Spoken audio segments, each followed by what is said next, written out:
Si paling perdana. Aksi demonstrasi penolakan UU TNI di Gedung Negara Geraha di Surabaya pada Senin 24 Maret 2025 berlangsung ricuh dengan massa melempari petugas dengan batu, petasan, botol plastik dan bahan bom molotov. Salah satu peserta aksi terlihat melempari bom molotov ke arah Gapura di depan Gerahadi, menunjukkan eskalasi kekerasan yang signifikan selama demonstrasi. Berita selengkapnya dan rangkaian berita faktual dan terkini lainnya akan hadir dalam DMP in the Morning.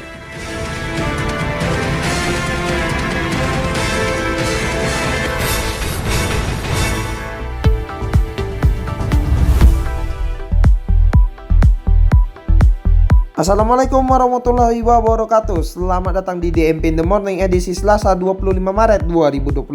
Anda bersama saya Jordan Gozali dan berikut fokus utama kami pagi hari ini. Aksi demo tolak UU TNI di depan Geraha di Surabaya berlangsung ricuh.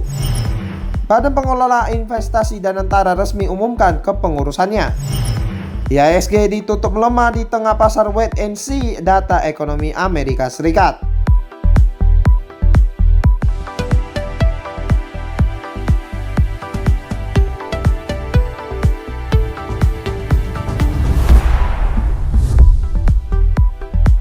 Aksi demo penolakan UU TNI di depan Gedung Negara Geraha di Surabaya pada Senin 24 Maret 2025 berlangsung ricuh dengan massa aksi yang sebagian besar mengenakan pakaian hitam melempari Gedung Gerahadi dengan berbagai benda termasuk batu, botol, dan bom molotov sebagai bentuk penolakan terhadap UU TNI yang dinilai berpotensi membahayakan demokrasi. Aparat kepolisian merespon dengan menembakkan water cannon untuk membubarkan massa, namun upaya tersebut tidak membuahkan hasil signifikan dan massa tetap bertahan dan mencoba menerobos barikade polisi. Demonstrasi ini diprakasai oleh gabungan mahasiswa dan elemen sipil di bawah tajuk seruan aksi Surabaya menggugat tolak UU TNI tolak dui fungsi ABRI dengan tuntutan utama penolakan revisi Undang-Undang TNI dan pembatasan fungsi TNI dalam ranah sipil. Meskipun sempat terjadi kericuan dan saling lempar, aksi demonstrasi sempat berhenti sementara untuk berbuka puasa dan sholat maghrib, ditandai dengan adanya perwakilan aparat dan massa aksi yang bersalaman. 8 tuntutan utama diajukan termasuk penolakan perluasan fungsi TNI di ranah sipil, penarikan seluruh militer dari Papua, dan revisi Undang-Undang Peradilan Militer untuk menghapus impunitas di tubuh TNI.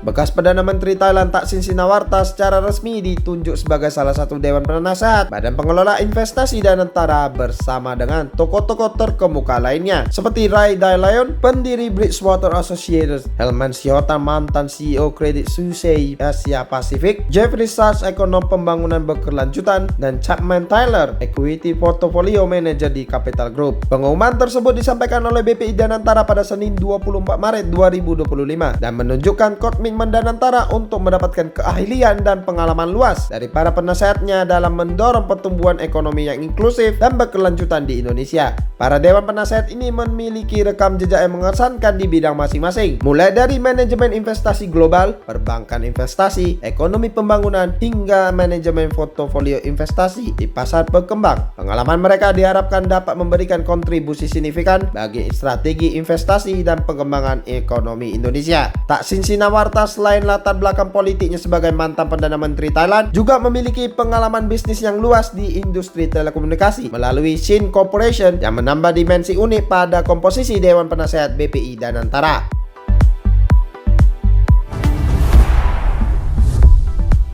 Indeks harga saham gabungan atau IHSG pada perdagangan Senin 24 Maret 2025 ditutup melemah 96,96 poin atau 1,55%, mencapai posisi 6.161,22 di tengah sikap wait and see pelaku pasar terhadap data ekonomi Amerika Serikat. Penurunan ini juga diikuti oleh indeks LQ45 yang turun 11 poin atau 1,59% menjadi 681,2 yang mencerminkan sentimen pasar yang cenderung negatif. Para pelaku pasar menantikan rilis data produk domestik bruto Amerika Serikat yang diperkirakan turun menjadi 2,3% dari 3,1% sebelumnya, serta data Price Consumer Index inti Amerika Serikat. Meskipun ada sentimen positif dari komentar Presiden Amerika Serikat Donald Trump terkait tarif impor dan kemungkinan 2 kali pemotongan suku bunga oleh The Fed serta reformasi fiskal di Jerman, pasar Asia Tenggara termasuk Indonesia tetap mengalami penurunan. Penurunan di pasar Asia Tenggara termasuk Indonesia telah memicu rekomendasi beli dari beberapa investor investor global melihat valuasi yang murah setelah pelemahan minggu ini. Meskipun sektor teknologi mengalami penguatan, 10 sektor lainnya melemah dengan sektor energi, properti, kesehatan mengalami penurunan signifikan. Perdagangan saham mencatat 1.061.000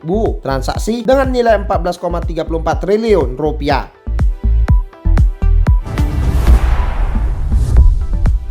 Produsen permen kembang gula PT UP Indo Jelly Gum Tbk dengan kode saham UP menggelar penawaran umum perdana saham pada Selasa 25 Maret 2025 pagi dengan harga saham final Rp2.360 per lembar saham. Perseroan menawarkan sebanyak 854,44 juta saham biasa yang terdiri dari maksimal 256,33 juta saham baru yang dikeluarkan oleh portefel perseroan yang mewakili 3% dari modal ditempatkan dan disetor. Dengan demikian, produsen permen UP ini berpotensi meraup dana segar sebesar 2,13 triliun rupiah, terdiri dari 640,83 miliar dari penawaran umum atas saham baru dan sebesar 1,49 triliun rupiah dari penawaran umum atas saham divestasi.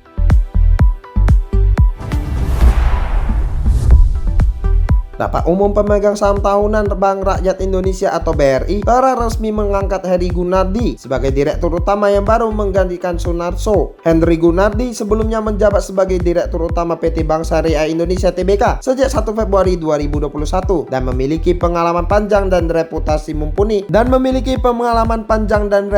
mumpuni di industri perbankan Indonesia. Ia memulai karirnya di Bank Bapindo pada tahun 1991 dan terlibat dalam proses merger yang membentuk Bank Mandiri pada masa krisis ekonomi tahun 1998 hingga 1999. Sepanjang karirnya di Bank Mandiri, Henry Gunardi menduduki berbagai posisi penting, termasuk Direktur Mikro dan Retail, Direktur Konsumer, dan Direktur Bisnis Kecil dan Jaringan, dengan pencapaian yang signifikan dalam penyaluran kredit dan inovasi perbankan. Pengalamannya juga mencakup pendirian PT Asa Mandiri Financial Service dan berperan penting dalam pembentukan Bank Syariah Indonesia melalui merger 3 bank syariah BUMN. Henry Gunardi menyatakan kesiapannya untuk mengembang amanah baru ini dengan sebaik-baiknya, melanjutkan transformasi budaya dan digital BRI, serta mendorong insan brilian untuk memberikan pelayanan terbaik kepada masyarakat. Ia menekankan kesamaan substansi antara memimpin BSI dan BRI, yaitu membangun perekonomian nasional melalui sektor perbankan meskipun dengan fokus segmen yang berbeda, BSI pada perbankan syariah dan BRI pada UMKM.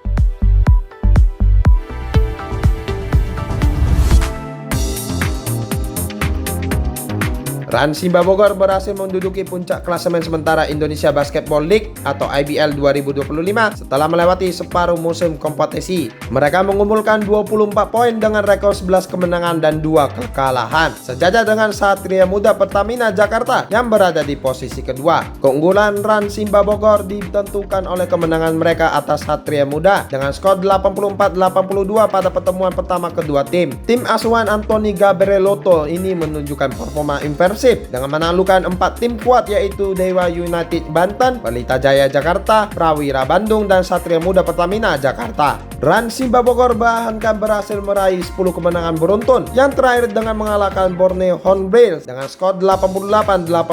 Klasemen sementara IBL 2025 hingga pekan ke-9 menunjukkan persaingan ketat di papan atas dengan beberapa tim yang memiliki poin yang sangat berdekatan. Dewa United Banten berhasil meraih kemenangan atas Kesatria Bengawan Solo dengan skor 81-72 dalam pertandingan lanjutan IBL 2025 di Gorsitex Arena, Solo, Jawa Tengah. Galvis Solano menjadi bintang kemenangan Dewa United dengan catatan triple double, 23 poin, 10 rebound, dan 11 assist, didukung oleh penampilan apik Caleb Ramot Gemilang dan Rio DC yang masing-masing mencetak 11 poin. Kesatria Bengawan Solo mengandalkan pemain impor mereka dengan Dion Griffin mencetak 23 poin, Trevor McQuarrie Tinkerbergs dengan 18 poin, dan William Artino dengan 10 poin. Sementara pemain lokal mereka tidak ada yang mencapai angka 2 digit. Pertandingan berlangsung ketat dan sengit dengan kedua tim saling berbalas serangan di setiap kuartet. Dewa United sempat tertinggal di beberapa momen, namun mampu membalikan keadaan di kuartet ketiga dan keempat. Kemenangan ini merupakan kemenangan ke-8 beruntun bagi Dewa United Banten, membawa mereka naik ke peringkat keempat klasemen dengan 23 poin. Sementara Kesatria Bengawan Solo tetap di peringkat ke-6 dengan 22 poin.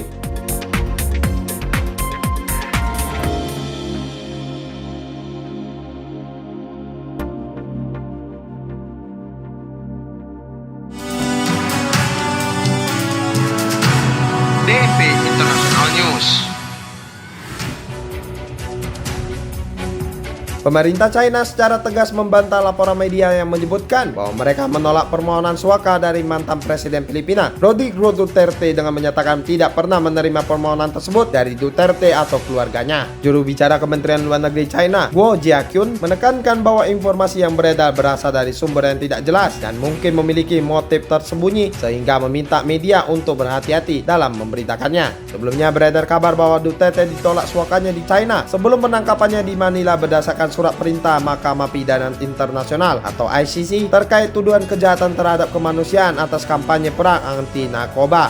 China yang bukan negara pihak ICC tidak berkewajiban untuk bertindak berdasarkan surat perintah penangkapan yang dikeluarkan oleh pengadilan tersebut. Kunjungan Duterte ke Hong Kong sebelum penangkapannya disebut sebagai liburan pribadi. Mahkamah Konstitusi Korea Selatan menolak mosi pemakzulan terhadap Perdana Menteri Han Duck-soo pada Senin 24 Maret 2025 setelah 5 hakim menolak mosi tersebut, sementara 1 hakim menyetujuinya dengan 2 hakim lainnya memberikan opini pengesampingan. Meskipun Mahkamah Konstitusi mengakui legalitas proses pemakzulan, mereka menyatakan kurangnya bukti objektif yang menghubungkan Han dengan tuduhan keterlibatan dalam darurat militer dan pemberontakan yang dilakukan Presiden Yoon Suk Yeol yang telah dimakzulkan sebelumnya. Mahkamah Konstitusi memang mengakui pelanggaran hukum yang dilakukan Han, yaitu penolakan untuk menunjuk hakim-hakim Mahkamah Konstitusi. Namun hal tersebut dinilai tidak cukup untuk membuktikan niat Han untuk menggagalkan proses pemakzulan Presiden Yoon. Dengan ditolaknya mosi pemakzulan, Han Duck-soo langsung kembali menjabat sebagai Perdana Menteri dan juga sebagai penjabat Presiden karena keputusan tersebut berlaku efektif segera setelah pengumuman. Mosi pemakzulan terhadap Han diajukan oleh Majelis Nasional yang mayoritas diisi oleh pihak oposisi pada 27 Desember 2024, menyusul pemakzulan Presiden Yoon pada 14 Desember 2024 terkait upaya pembelakuan darurat militer yang gagal.